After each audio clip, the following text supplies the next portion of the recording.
The janitor's weathered hands trembled as he placed the small bottle of medication on the hospital nightstand. "I brought what I could, Princess," he whispered to his daughter. Outside the room, hidden in the shadows of the hallway, stood Rebecca Morgan, the CEO who had followed him here, her manicured hand covering her mouth in shock. What she witnessed in that moment would forever change how she viewed the quiet man who had cleaned her office building for years without ever being truly seen. If this story touches your heart, please consider liking this video and subscribing to our channel for more stories that reveal the hidden depths of the human experience. Rebecca Morgan strode through the gleaming lobby of Morgan Technologies, her designer heels echoing against the polished marble floor.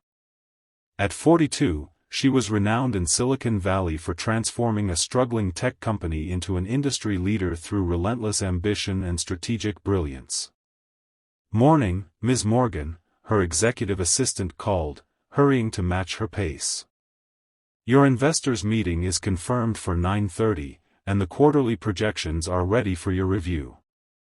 Rebecca nodded curtly without breaking stride. Her mind was already calculating profit margins and market expansion opportunities. In her world, people were assets or liabilities, nothing more, nothing less. As she crossed the lobby, she barely registered the older black man in navy maintenance coveralls carefully polishing the brass directory. James Williams stepped aside respectfully as she passed, but Rebecca didn't acknowledge him. To her, maintenance staff were like office furniture, necessary but unremarkable. That evening, as Rebecca worked late finalizing acquisition plans, a gentle knock interrupted her concentration. James stood in the doorway, cleaning cart beside him. "Excuse me, Ms. Morgan," he said softly, his voice carrying a slight southern lilt. "I need to clean your office if that's all right with you."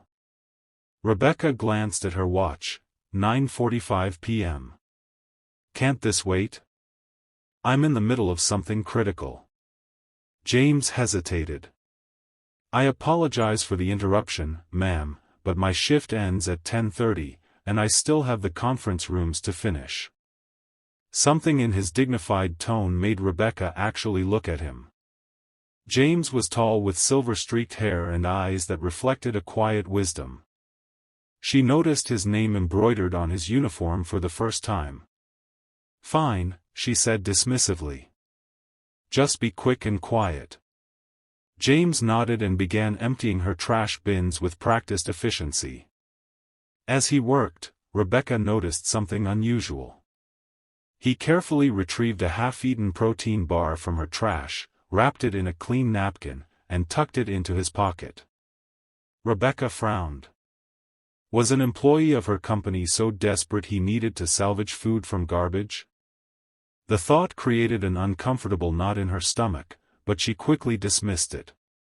His financial situation wasn't her concern. As James finished and turned to leave, something fell from his pocket, a small, folded piece of paper. Rebecca watched him exit, then curiosity overcame her. She retrieved the paper and unfolded it to find a handwritten list. Chemotherapy copay, $230. Rent, $1, $200. Utilities, $145. Groceries, $180. Bus pass, $75. At the bottom was a note, $320 left this month. Need $1,500 more for Tasha's special treatment, Rebecca refolded the paper, feeling strangely unsettled. Who was Tasha? And what treatment could be so expensive? She placed the note on her desk, intending to return it tomorrow, but something about James's quiet dignity and this mysterious list lingered in her mind. The next day, Rebecca found herself watching James more closely. She noticed how, despite being well into his 60s, he moved with purpose and took exceptional pride in his work. Every surface he cleaned gleamed. Every floor he mopped shone. Yet no one seemed to notice him or acknowledge his efforts. That evening, Rebecca made an impulsive decision.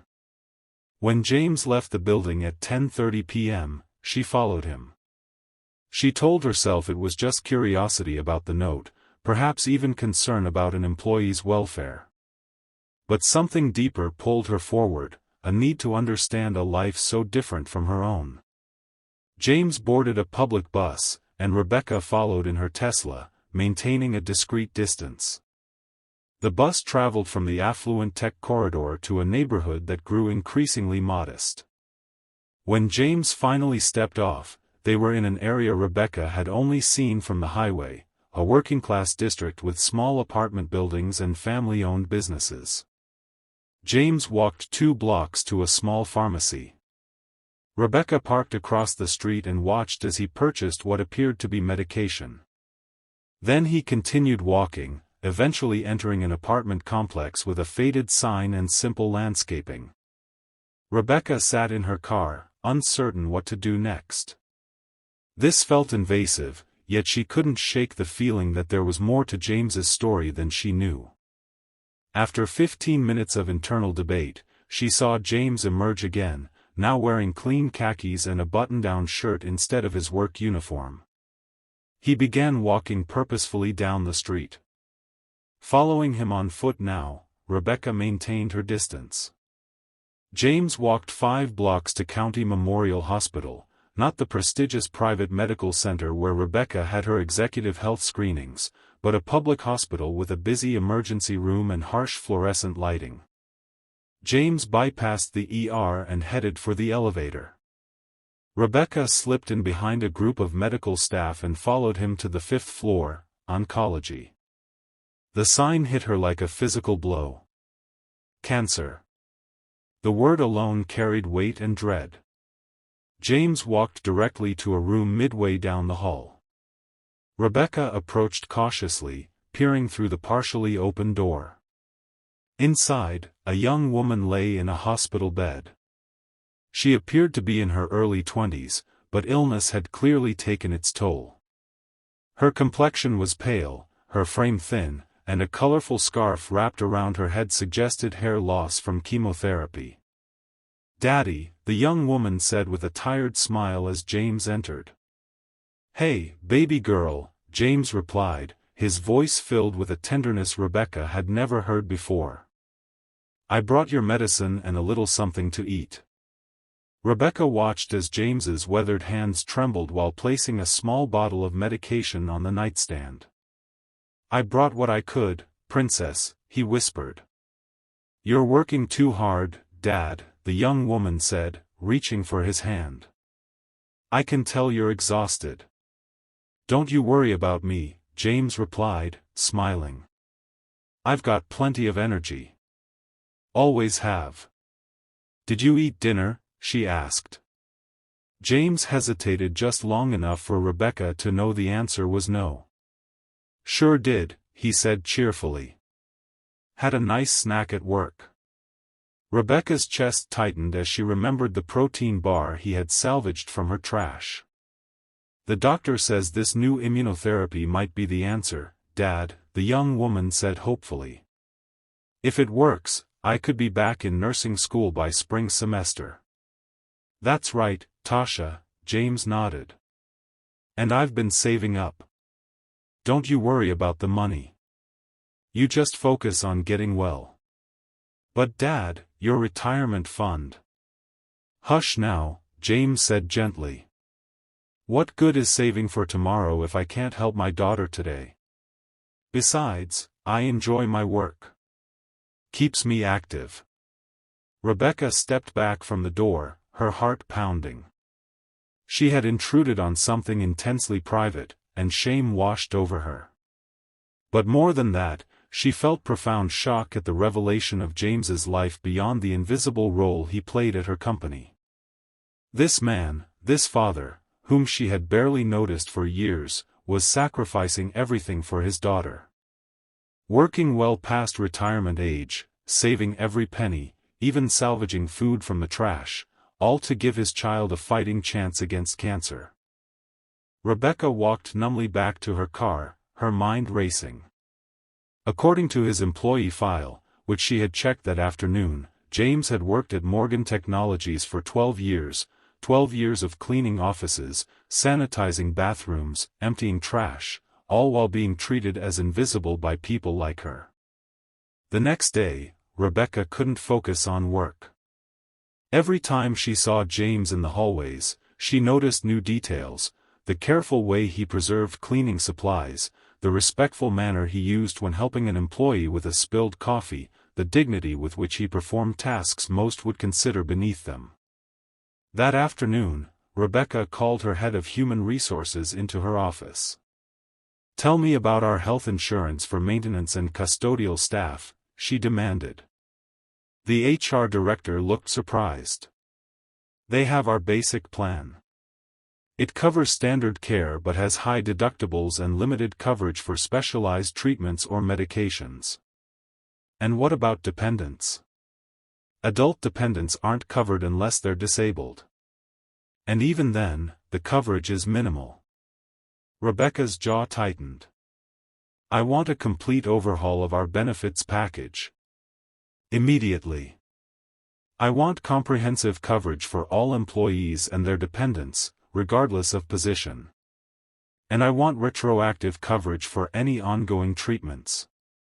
The HR director blinked in surprise. "Ms. Morgan, that would significantly increase our operating costs. The board might question." "I don't care what the board thinks," Rebecca interrupted. "This is happening.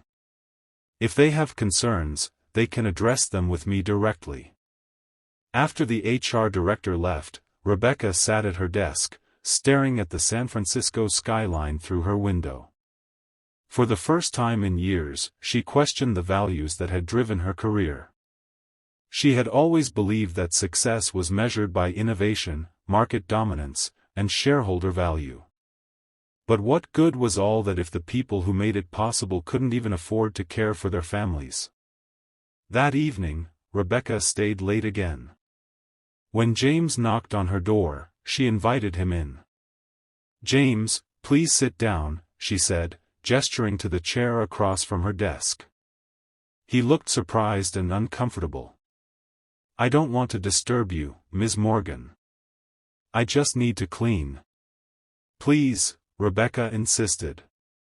"Just for a moment."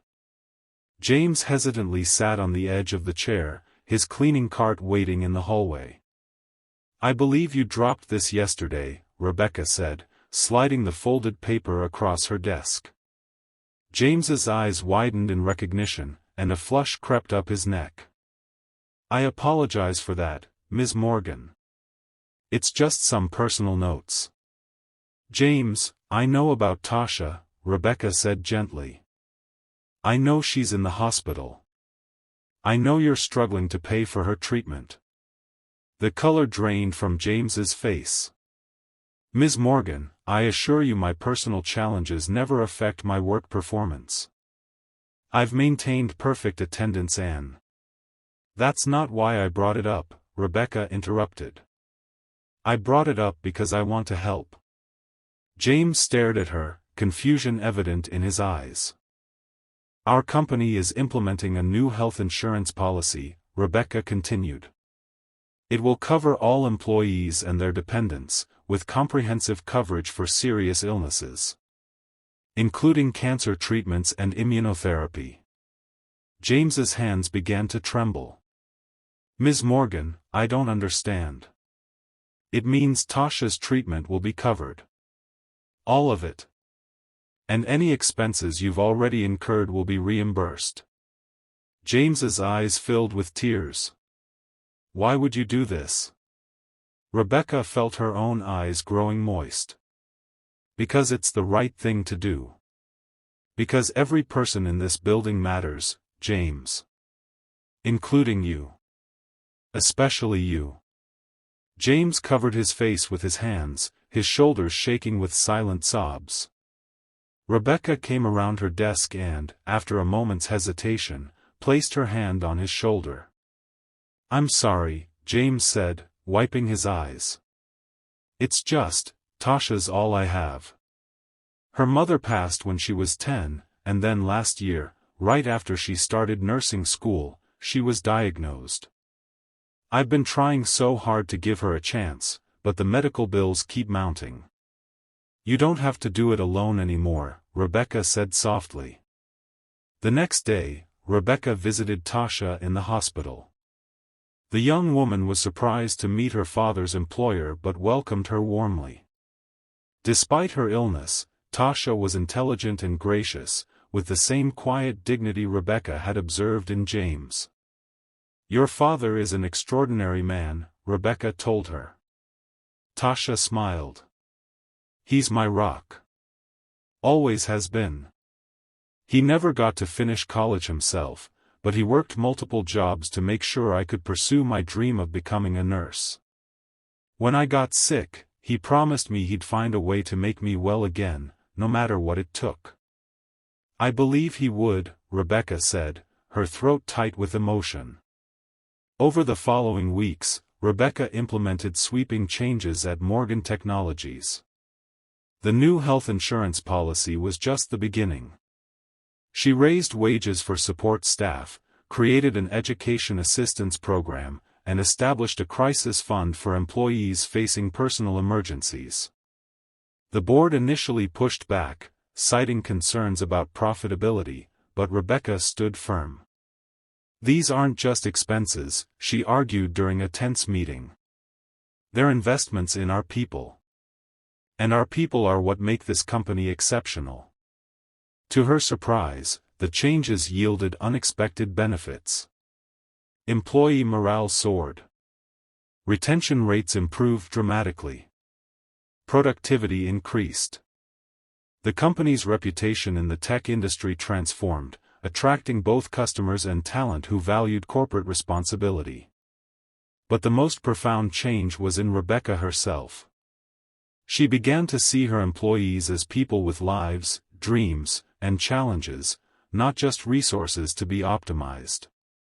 She learned their names, listened to their ideas, and valued their contributions regardless of their position. For months after Rebecca's encounter with James, Tasha's oncologist reported that she was responding remarkably well to the immunotherapy. Her cancer was in retreat. She would be able to return to nursing school in the spring, just as she had hoped. To celebrate, Rebecca organized a small gathering in the company lounge. James and Tasha were the guests of honor, but Rebecca also invited representatives from every department and level of the company. "Thank you all for coming," Rebecca said, addressing the group. "We're here to celebrate Tasha's improving health, but also something more. We're here to celebrate a transformation in how we see each other and how we operate as a company." She turned to James and Tasha. "You two have taught me more than you know. You've shown me what truly matters, not market share or stock prices, but people. The connections we forge, the compassion we extend, the dignity with which we treat everyone regardless of their title or position." James smiled, his arm around his daughter's shoulders. "Ms. Morgan, Rebecca, what you did for us, we can never repay." "You already have," Rebecca replied. "You opened my eyes. You made me see what I had been missing all these years." As the gathering continued, Rebecca watched her employees mingling, executives chatting with maintenance staff, engineers sharing stories with administrative assistants. The artificial barriers of hierarchy had begun to dissolve, replaced by genuine human connection. Later that evening, as the office emptied, Rebecca found herself alone with James. He was no longer in his maintenance uniform but dressed in a simple button-down shirt and slacks. "I wanted to tell you," he said, "I've enrolled in a business certificate program at the community college. After all these years, I'm finally continuing my education." Rebecca smiled. "That's wonderful, James." Tasha insisted, he chuckled. "Said if she's going back to school, I should too. That girl never stops pushing me to be better." "She learned from the best," Rebecca said. James's eyes grew serious. "You know, for 12 years, I cleaned these offices. 12 years, and most people never even looked at me. I was invisible. Just the janitor. But I always took pride in my work, because that's who I am. I believe that whatever you do, you should do it with all your heart. I see that now, Rebecca said softly. And I'm sorry it took me so long to notice. Don't be sorry, James replied. Be different. And you are. As James left, Rebecca stood at her office window, looking out at the city lights. She thought about the woman she had been just a few months ago, driven, successful, but blind to the humanity around her. She had achieved everything she thought she wanted, only to discover she had been measuring success by the wrong metrics all along. True success, she now understood, wasn't about innovation or wealth or status. It was about connection. Compassion. Seeing people, really seeing them, and recognizing their inherent worth and dignity. Rebecca Morgan, CEO of Morgan Technologies, had followed a quiet black janitor after work one night and discovered an emotional truth that changed her heart forever. And in changing her heart, it changed everything else too. 1 year later, Morgan Technologies was featured in Forbes magazine, not for its technological innovations, though those continued to thrive, but for its revolutionary approach to corporate culture and employee welfare. The article highlighted the company's comprehensive benefits package, living wages, and the remarkable connection between leadership and staff at all levels. When asked what had inspired these changes, Rebecca Morgan simply said, "I learned to see the invisible people. And once you truly see people, you can never go back to treating them as anything less than human again." James still worked at Morgan Technologies, but now as the director of the company's new community outreach program, which provided technology education and career opportunities to underserved communities. Tasha had completed her first semester back at nursing school, her medical expenses fully covered, her future bright with promise. And Rebecca? She still led her company with the same determination and vision that had always characterized her leadership. But now that vision was illuminated by compassion and a deeper understanding of what truly matters in business and in life. 2 years after the life-changing encounter between Rebecca Morgan and James Williams, Morgan Technologies had become a case study in corporate transformation. The company's profits had increased by 32%, employee turnover had dropped to industry record lows, and their reputation as an employer of choice had attracted top talent from across the country. Rebecca stood at the podium of the National Business Ethics Awards, accepting the highest honor for corporate leadership. The audience of executives and business leaders listened intently as she spoke. "When people ask me the secret to our company's success," Rebecca said, her voice clear and confident, "they expect me to talk about innovation or market strategy. But the truth is much simpler. We succeeded when we started seeing people as people, not as assets or liabilities, but as human beings with dreams, struggles, and infinite worth." In the front row sat James and Tasha Williams, both beaming with pride. Tasha, now cancer-free and in her final year of nursing school, wiped away a tear as Rebecca continued. 2 years ago, I followed our janitor home one night. It sounds strange, I know, Rebecca smiled as gentle laughter rippled through the audience. But that decision changed everything. I discovered that this man I had barely noticed for years was fighting a battle I couldn't imagine, working tirelessly to save his daughter's life while being treated as invisible by people like me. Rebecca's gaze found James in the audience. James taught me that true leadership isn't about corner offices or executive decisions. It's about seeing people, really seeing them, and recognizing that every person has value beyond their job title or salary grade. As Rebecca concluded her speech to thunderous applause, the camera panned across the audience, capturing the emotional reactions of business leaders who had come to learn from Morgan Technologies' remarkable transformation. Later that evening, at the gala reception, Rebecca, James, and Tasha stood together, champagne glasses in hand. To new beginnings, Rebecca toasted. And to seeing the invisible, James added with a warm smile. Tasha raised her glass. And to the family we choose along the way. As they clinked glasses, Rebecca reflected on how her life had changed. The ambitious, isolated executive she had once been seemed like a stranger now. In her place stood a leader who understood that true success came not from climbing over others, but from lifting them up alongside you. The next morning, as Rebecca prepared to board her private jet back to San Francisco, her phone buzzed with a notification. Morgan Technologies stock had hit an all-time high following the award announcement. Rebecca smiled and put her phone away. The numbers were nice, but they weren't what mattered most anymore. What mattered was the community they had built, a place where janitors could become directors, where CEOs could learn from maintenance staff, and where everyone was seen for who they truly were. As the jet took off, Rebecca looked out the window at the sprawling city below. Somewhere down there, countless, invisible, people were going about their day, unnoticed and unappreciated. But she had learned to see them now. And that vision had changed everything. If this story touched your heart, please like this video and subscribe to our channel for more inspiring content that reminds us of our shared humanity. Remember, sometimes the most profound lessons come from the people we least expect to be our teachers.